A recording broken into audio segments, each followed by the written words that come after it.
What is up, guys? It's your boy, Let You Please. And today, we're back with another video. And today, we're going to be reacting to Darman's new video. I already watched it, but I'm going to do it again. Alright, everybody, listen up. This is a Michelin star, the highest and most exclusive honor any restaurant can get. It is the main reason why Giovanni's has been so busy. Yeah, well, that's great for you, but how does that help any of us? It's not like you've paid any of us anything more. Last time I checked, the name of the restaurant was Giovanni's, not Fred or Roy, whatever your name is. And you still have a job, right? So maybe you should be grateful for that. Anyway, there is only I want to be just as mad. one thing that is more prestigious than a Michelin star. And does anybody know what that is? Yeah. 2 Michelin stars. Now we have an inspector coming today, and if he or she likes us, we will get that second The way she made that face, I don't think she liked that. Michelin star, and then I will really be rolling in the dough. That's not funny. You get it? Rolling in the dough. Anyway, the point is, I need all of you to be on your A game today. So, chop chop, go.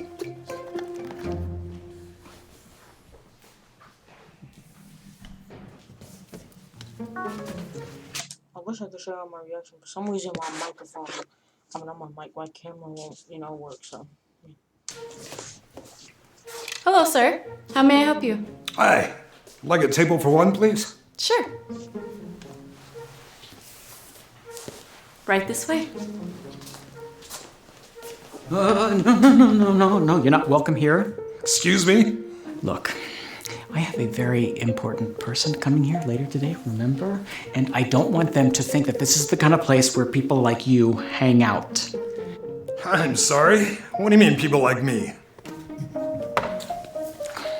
That must be the inspector. Look, I do not want her to see that we have a homeless person here. What do you want me to do? Seat him in the back, where nobody can see him, and hopefully he won't stink up the joint. Yes, sir. Sorry about that. I can take you to your table now.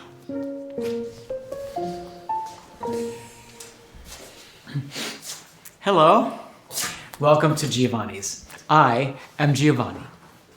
The Giovanni. Well, I must say, I did not expect to meet the owner up front. You really know how to treat your customers. Well, it's like I always say, treat every customer with respect because they are the key to success. Well, He knew it, bro. Oh. really love that. Do you mind if I take notes? No, I don't mind at all. Please, follow me, right this way. Right here. Best seat in the house. Oh, thank you. Here's your menu. Now, as you may know, we are a 1 Michelin star restaurant, but we are hoping that in the very near future, we can be a 2 Michelin star restaurant. Is that so? Yes. Excuse me? Let me tell you a little bit about some of my favorite items on the menu. The French onion soup is my mother's recipe. It is absolutely out of this Excuse me, world. I think that man is really trying to... Oh, no, don't worry about him. See, sometimes we give free food to the homeless, as a way of giving back Stop the cow. to the community. It's part of Giovanni's commitment to helping others. I really love that. Thank you. Over here. How about this? You read through the menu and I will be right back.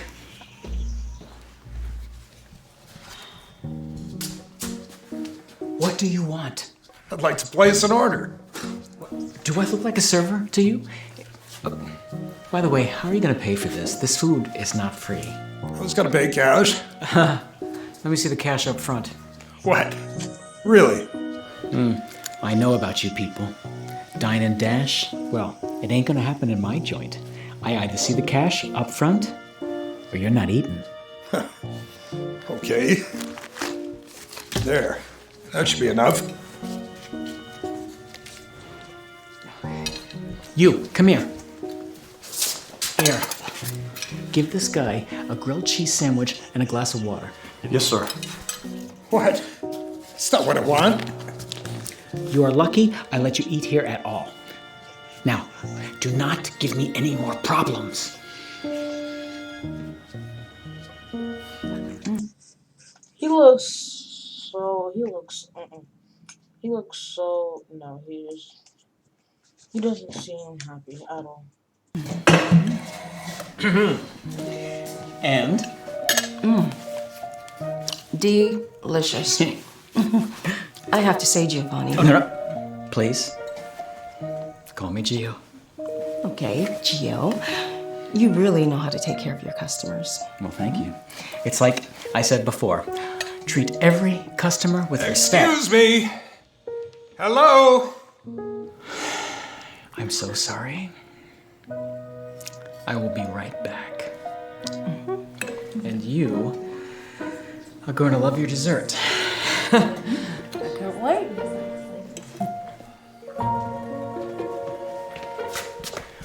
What is it? Any idea how much longer until I get my food? Hello?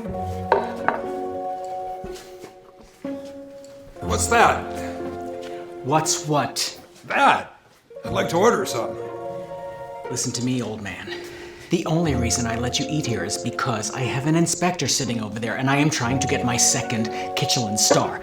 Otherwise, I would have kicked you out into the street.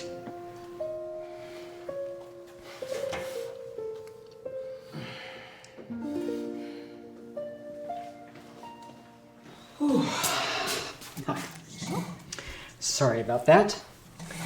Sometimes our charitable program can get a little challenging, but at the end of the day, it is so worth it. Anyway, here it is. Giovanni's world-famous double chocolate cake, and the chocolate is imported all the way from Italy. Oh, really? Well, I'm impressed. This is where the good part starts going in. I'm just telling you that. Impressed enough to give us a second Michelin star, maybe? I'm sorry. Come on. I know who you are. You're the inspector. That's why you've been taking notes the whole time. No, I'm actually taking notes because I plan to open my own restaurant someday. They're purely for inspiration. Okay, so wait. If you're not the inspector, then... Yes, Hachi? Okay. Who is? One last thing before I go. I'll be taking this. What? Give that back to me. What are you doing with my Michelin star? I never had a chance to formally introduce myself. My name's Davis. Inspector Davis. I'm in charge of giving stars to restaurants. Okay. All right. Inspector Davis, I am sorry. Excuse me. Wait a minute. You wanted a piece of chocolate cake. Let me give you a slice of chocolate cake. It is to die for, please. That's all right. I won't be eating here again. And after my review, lots of other people won't either. Okay, wait, please. And to everyone that works here, here's a few of my business cards. If you're ever looking for something new, I know a lot of great restaurants that pay really well. No, you cannot do this. Out of all people, I thought you would know to treat every customer with respect, because they're the key to success. Good luck to you.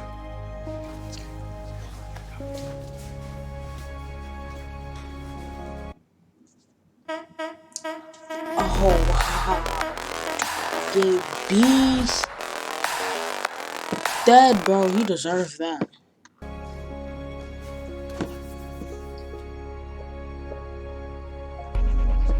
Dang, bro. Hey, Dhar Man fam, make sure to subscribe. Last video we are going to be watching is this right here.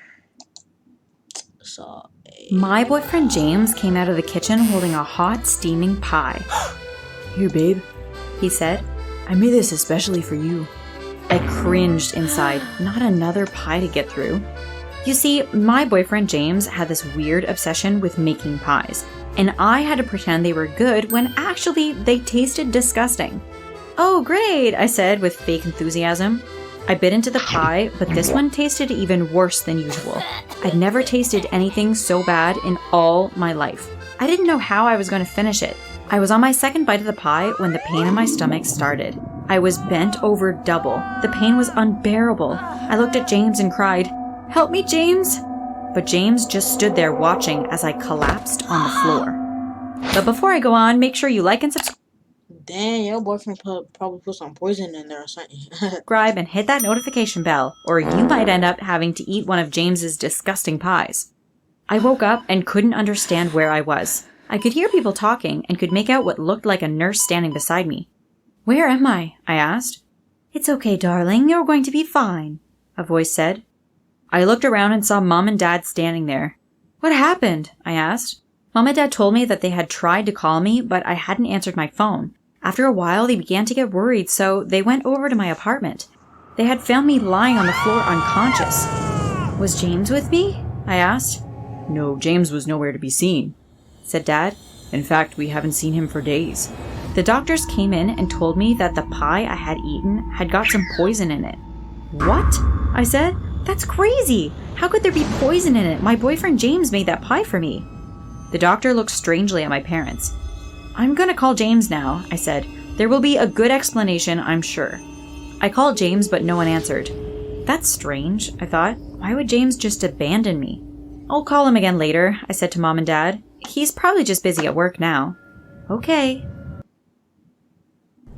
If I gave you $25,000 today, what would you do? Pay 2 years off your mortgage, escape? Said Mom. "We'll let you get some sleep now." Mom and Dad left the hospital and I tried to get to sleep, but I just lay there tossing and turning. I couldn't stop thinking about what had happened. Suddenly, I heard someone moving in my room. I could make out the shadow of someone crawling across the floor. As the light from the window shone on him, I saw it was James. "James," I said, "is that you?" "How can you still be alive?" he said. "That poison should have killed you." "What are you talking about? Did you try to poison me on purpose?" "Yes, I did." "Why would you do that to me? I thought you loved me." His face contorted with rage. I had never seen James look that way before. "I did it because you ruined my life," he said. "What?" I cried. Suddenly, James lunged at me as if he was about to kill me. I didn't know what to do. I looked around and saw the call button beside my bed. I reached out and pressed it. A few seconds later, the doctors came running into my room. They grabbed hold of James and pulled him off of me. They pushed James into the bathroom and locked the door. "Wait here," said one of the doctors. "I'm going to call the police." When the police arrived, the doctors told them what James had done. They arrested him and took him to the police station. A few minutes later, Mom and Dad came running into my room. "The doctor called us and told us to come back," said Dad. "What happened?" "James was here," I said, sobbing. "He tried to kill me." "Don't worry, you're safe now," said Dad. "The police have got him and he's locked up." Then the door opened and the doctor came in looking worried. "The police have just called to warn you," he said. On the way to the police station, James jumped out of the car and escaped. I looked at my parents. I was so scared. "Don't worry, darling," said Dad. "We'll protect you." The following day, I was able to leave the hospital. Mom and Dad drove me to my apartment. "You just stay away from James now," said Dad. "We'll be back first thing in the morning," said Mom. "But if you need anything tonight, just call us." "I will," I said.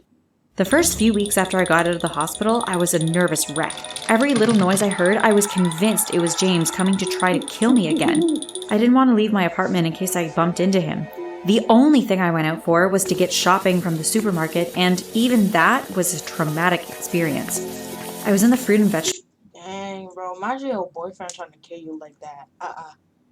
No, no, no, no, no, no, no, no, no, no. aisle when I suddenly froze. There.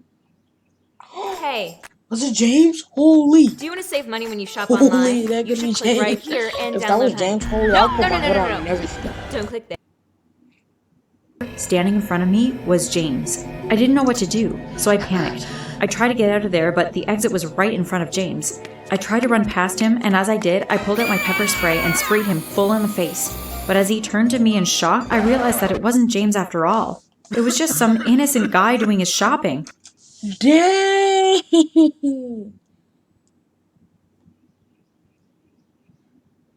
You're insane for that. Holy. The store supervisor came running over to us. "What's going on?" he asked. "She just sprayed me with pepper spray for no reason," the man cried out in pain. "Why did you do that?" he asked me. I told him all about how James had tried to kill me. "He looked exactly like James from behind," I said. "I'm so sorry for spraying you. I was just scared for my life." Luckily for me, the man was a kind man, and he felt sorry for me. "It's okay, I won't press any charges," he told the supervisor. "Just don't spray me if you ever see me again, okay?" "I won't, I promise," I told him. I can't keep on living like this, I thought. That evening, I was sitting on the couch trying to watch TV, but I couldn't stop thinking about James. Our relationship had been so good. We never argued. Everyone said we were perfect for each other. I couldn't believe he would throw it all away. I couldn't understand what had gone wrong. That's when I made up my mind. I was going to go and confront him. You idiot, why would you do... I was scared to be near him again, but I needed to find out why he wanted me dead. The problem was I had no idea where he was. The police had told me they had searched his house and been to where he worked, but he was nowhere to be seen. Where could he be? That's when I remembered the little cottage in the woods. We used to go there in the summer. I wonder if he would be hiding there, I thought. I decided I would go and see.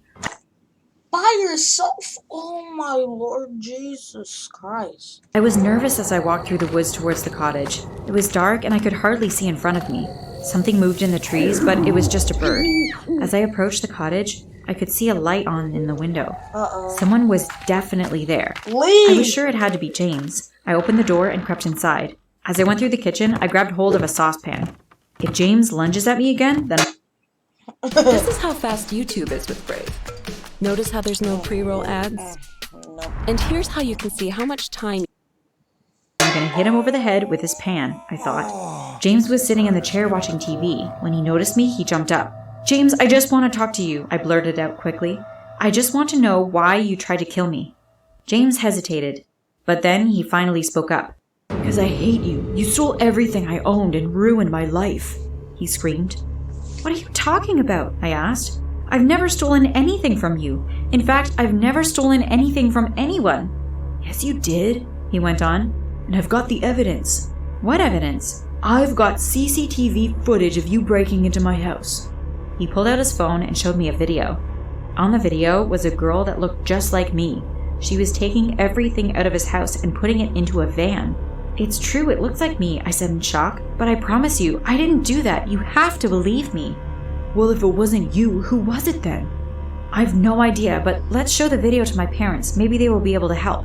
"I know you're just trying to get me arrested again," said James suspiciously. "The police will probably be waiting for me when I get there." "I swear I won't let them tell the police," I said. "I love you, James. I don't want anything to happen to you." Finally, James agreed to go to my parents' house. When we got there, Mom and Dad looked shocked to see me with James. "What's he doing here?" asked Dad. "I thought we told you to stay away from him." "It's okay. He's not going to hurt me," I said. "We just want you to take a look at a video that James has." We showed my parents the video on his phone. When the video finished, my mom and Dad looked at each other strangely. "I think we might know who that is," said Mom. "That's Kara," said Dad. "Who is Kara?" I asked. "You'd better sit down and we will explain everything," said Dad. "We're about to tell you something we should have told you a long time ago." My parents explained to me that when I was born, Mom had actually had twins. They didn't know Mom was expecting twins, so it was a bit of a shock. "We didn't have enough money to look after 2 children," said Dad.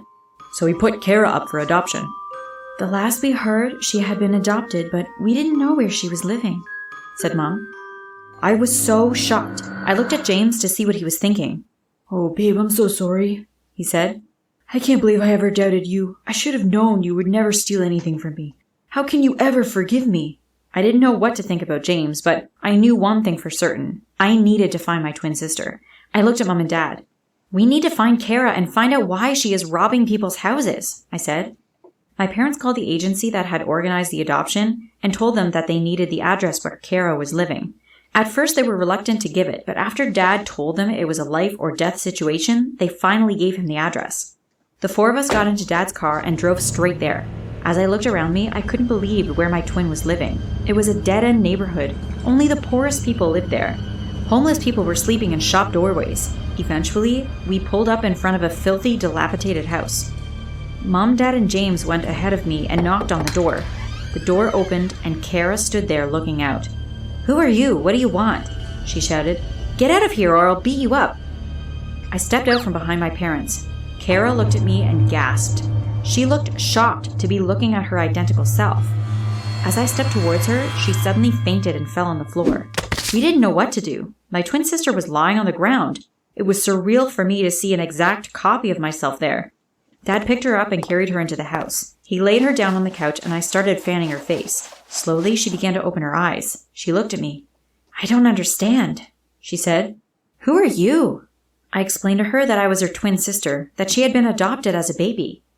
"We didn't know you were living in such terrible conditions," said Mom. "But why did you come looking for me?" asked Kara. I looked at James. Would he tell her that she had stolen from him? James smiled at me. "It's okay," he said. "I think this might have been just a silly mistake."